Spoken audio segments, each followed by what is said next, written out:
Bonjour, voilà un live impromptu. Je suis à Marseille, comme chaque semaine, et cette fois-ci je suis dans une cité, les Borély, où les gens vivent dans des conditions absolument incroyables d'habitat insalubre. On a été interpellés par des habitants du quartier Borély qui nous ont dit que leur logement était insalubre et qu'il fallait qu'on vienne les aider. Donc du coup c'est ce qu'on a fait, on est allé les voir. Au Borély, on a le quartier qui est différencié en 3 parties. On a la partie des Périns qui est composée de 5 bâtiments. On a la partie de Notre-Dame qui a 3 bâtiments. Et on a l'autre partie qui s'appelle les Borély.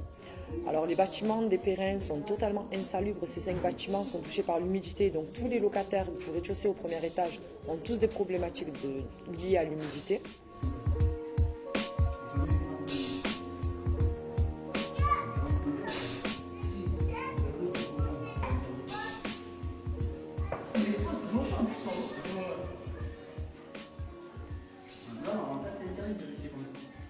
En fait, elle prend ça, elle la lève, elle mange, et après, avec tous ces taches noires restent dans la bouche, elle se retrouve à l'hôpital.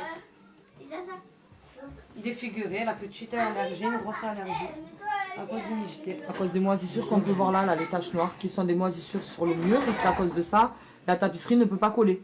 En fait, on peut le voir en haut, ça se décolle. Là c'est mouillé là. Voilà, ça se décolle tout seul. Là c'est mouillé. C'est quoi? Qu'est-ce que c'est? C'est de l'eau. Dès qu'ils allument les radiateurs, il y a de l'eau de partout dans les murs. Qui s'appuie, il y a une grosse odeur aussi. Là, j'ai cassé exprès pour regarder le taux d'humidité qu'il y avait dans la salle de bain, dans les toilettes et dans la cuisine. Il est à 100%.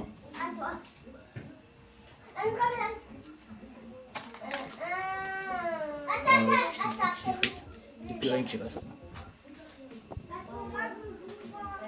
Il y a 1, 2, 3, 4 couches de peinture.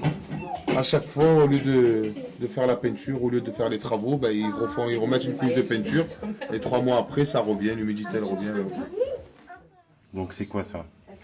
Alors là, ce qu'on a, c'est un anti-humidité. C'est Ouais. ce qui permet en fait de ne pas avoir d'humidité dans la maison. D'accord. Le souci, c'est que dans cet appartement, l'humidité est liée dans les fondations, donc depuis très longtemps. Donc même en mettant le produit n'adhère pas au mur. Et en bas, c'est quoi? Donc on ne peut même pas reprocher aux gens de ne pas faire les travaux chez eux parce qu'ils le font avec leurs propres moyens malheureusement. Même si c'est des gens démunis et qui n'ont pas d'argent pour le faire. Au jour d'aujourd'hui, ils le font de leurs propres moyens. Et même en essayant de le faire de leurs propres moyens, ça ne marche pas. Parce que c'est toutes les fondations. Et donc c'est à 13 Habitat, le bailleur social, de prendre ses responsabilités au jour d'aujourd'hui et d'arrêter de loger des gens dans la merde. On n'est pas des merdes, on est des êtres humains. On est des citoyens avant tout. Je ne comprends pas. Sachant que 13 Habitat est au courant depuis plus d'1 an et demi des problématiques de certaines personnes, que ces locataires leur envoient même des messages sur Facebook, sur le compte de Roël Perrault, qui est un compte public et pas privé, qui est le directeur, qui est le président de 13 Habitat. Et plutôt que de prêter attention et d'enrayer les problématiques de ces personnes-là en leur proposant un relogement, non. Qu'est-ce qu'ils leur proposent au jour d'aujourd'hui? C'est de les bloquer sur Facebook et de faire la sourde oreille à leurs problématiques. Il est temps que autre chose se fasse pour le logement social. Et si vous m'écoutez, vous devez comprendre que la situation va s'aggraver. Pourquoi? Parce que le gouvernement a décidé de vendre les logements sociaux, d'en vendre cette année 4 fois plus que les années précédentes, et même de vendre des immeubles à la découpe. Donc vous comprenez, c'est pas très dur de deviner ce qui va se passer. Les bailleurs sociaux à la fin ne vont plus posséder que les plus mauvais immeubles. Tout le reste sera vendu parce que ça se vend. Personne ne va acheter un immeuble en perdition. Sauf les marchands de sommeil, qui eux vont faire un investissement et ensuite vont trouver des gens qui sont prêts à payer souvent très cher. On parle de loyer à 600, à 700 euros chez les marchands de sommeil, tout simplement parce que les gens n'ont pas le choix.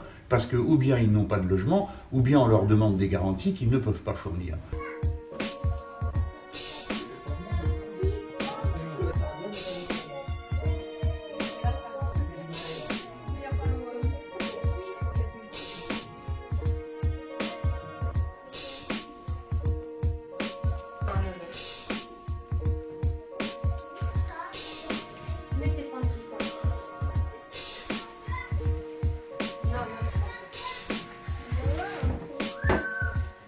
Là, voilà, ils nous mettent des chaudières en condensation par l'intérieur.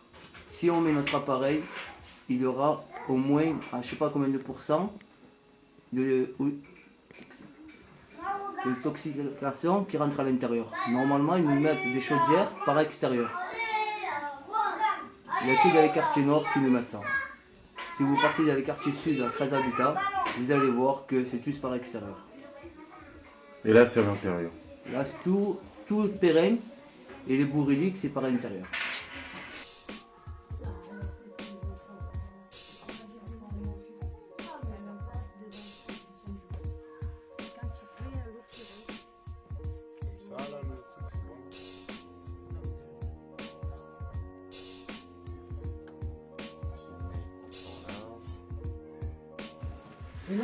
Là, il y a 2-3 jours, les caves étaient dénudées. Ils n'étaient pas comme ça. Quand on en parlait, ils sont venus, ils ont coupé, ils l'ont laissé comme ça. Voilà, avec le tableau arraché, tous les câbles dénudés pour se brancher, qui, je sais pas. Depuis qu'ils ont fait les travaux, ça reste comme ça. Le tableau en face, pareil. On a fait une vidéo dans des caves totalement insalubres.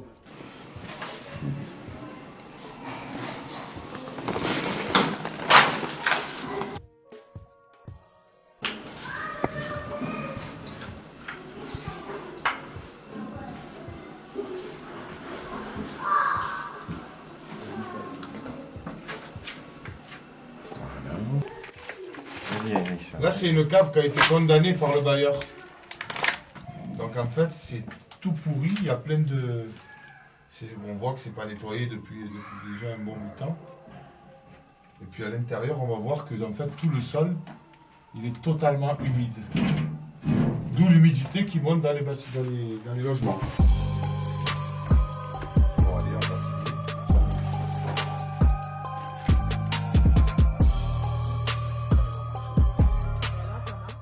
T'as tout le sol qui est moisi là en fait. Des champignons. Voilà. Et après, on se demande pourquoi c'est moisi chez les gens.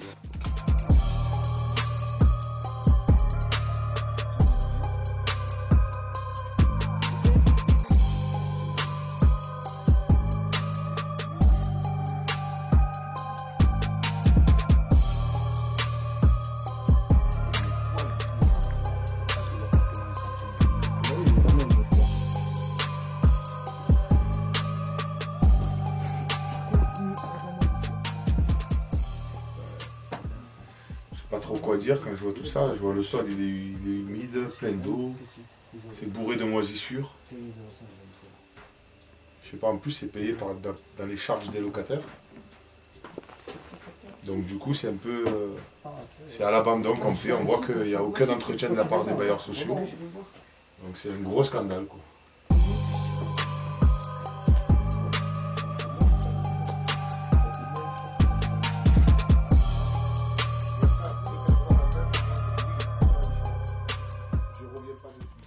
On s'est rendu compte qu'il y avait des logements justement où il y avait des taux d'humidité de plus de 100% dans les murs des chambres des enfants, dans la cuisine, etc.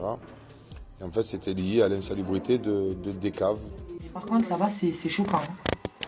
Là on voit vraiment la moisissure. Non mais là on voit vraiment la moisissure. Mais même là-bas on le voit. On ne touche pas, c'est de la moisissure. Donc là on se trouve dans un appartement qui est situé juste en fait au premier étage du même bâtiment où on a filmé les caves et le premier appartement. On s'aperçoit qu'en fait la moisissure c'est tout l'immeuble qui est impacté par ce fléau. Cache comme ça le plafond, je pense qu'il y a un problème. Moi je pense que c'est tout l'immeuble qui est infecté de moisissure. Je pense que c'est même pas de l'humidité là, c'est vraiment des moisissures qui sont dans tout l'immeuble et dans toutes les fondations du mur. Madame, venez. Restez derrière la caméra et on va parler. Là, vous vous rendez compte que là, ils peuvent avoir des infections pulmonaires. Je sais, parce que ils déjà... peuvent en mourir. Écoute, je te dis, on a vu le pédiatre.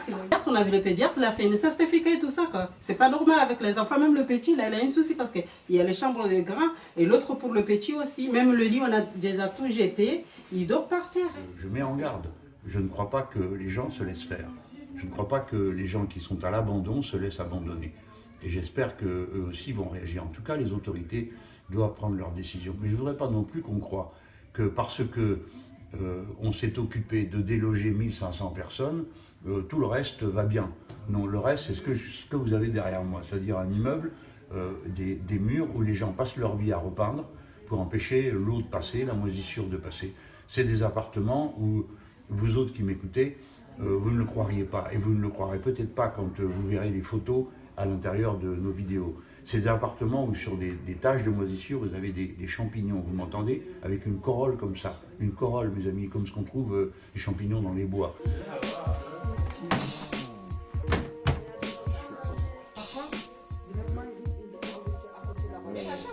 Donc là, vous pouvez voir dans une chambre où il y a 4 enfants qui dorment à l'intérieur.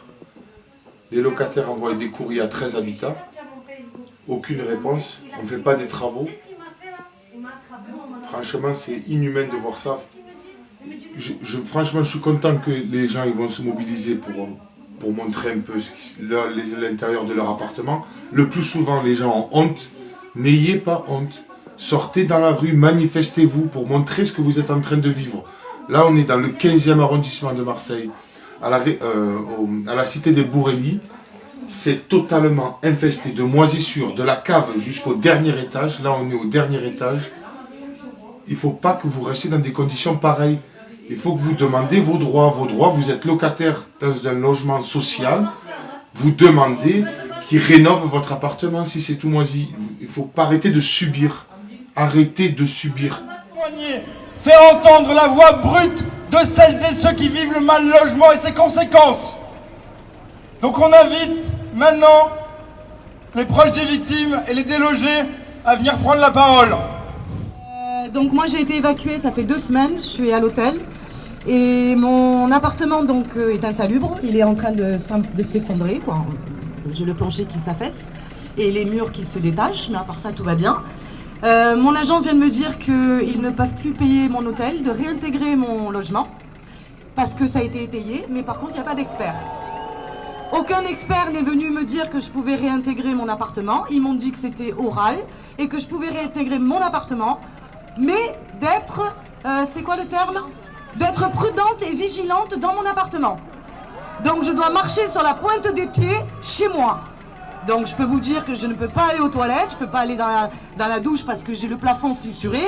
Bref, je ne peux pas vivre chez moi dignement. Sur les 241 millions d'euros, c'est ça que proposait d'investir le ministre hier justement pour Marseille, vous trouvez que c'est suffisant? Voilà. Écoutez, c'est toujours pareil. Le ministre arrive, il convoque tout le monde, il s'exprime devant la presse. Après, il faut démêler dans ce qu'il dit ce qui existait déjà. Ce qui n'est pas vrai, ce qui de toute façon ne sert à rien. Bon, je suis très content qu'on me dise qu'il faut s'occuper de l'urgence et il y aura un point quotidien fait avec le préfet. Mais qu'est-ce que vous voulez que le préfet fasse chaque jour?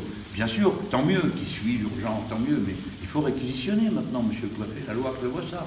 Donc réquisitionnez. Ne laissez pas les gens dans les hôtels, ne laissez pas les enfants être déscolarisés, parce que nous allons tous payer très cher tout ça dans l'avenir, et eux-mêmes le payent aujourd'hui dans leur quotidien. Donc réquisitionnez. Réquisitionner, ça c'est à la portée de tout le monde, ça prend une signature et c'est fait. Et pardon de vous dire, contre les Marseillais qui souffrent et le fonds de pension qui est bien content d'avoir des appartements vides, ben moi mon choix il est fait, le préfet peut le faire aussi, ça s'appelle la République. Et pour moi c'est très important de parler comme je suis en train de le faire, parce que c'est une manière de sonner l'alerte. Il faut répondre à la situation d'urgence des quartiers où les immeubles sont en menace de s'effondrer, mais il faut prendre en compte l'immense souffrance des gens qui vivent dans des appartements qui sont insalubres et qui ne demandent qu'à vivre dignement. C'est ce que m'a dit une dame, elle m'a dit, moi tout ce que je demande, c'est que de pouvoir vivre dans un appartement propre. Ça ne peut plus continuer comme ça, les gens n'en peuvent plus. Alors après, ne vous étonnez pas s'ils se fâchent, mais moi je souhaite qu'ils se fâchent.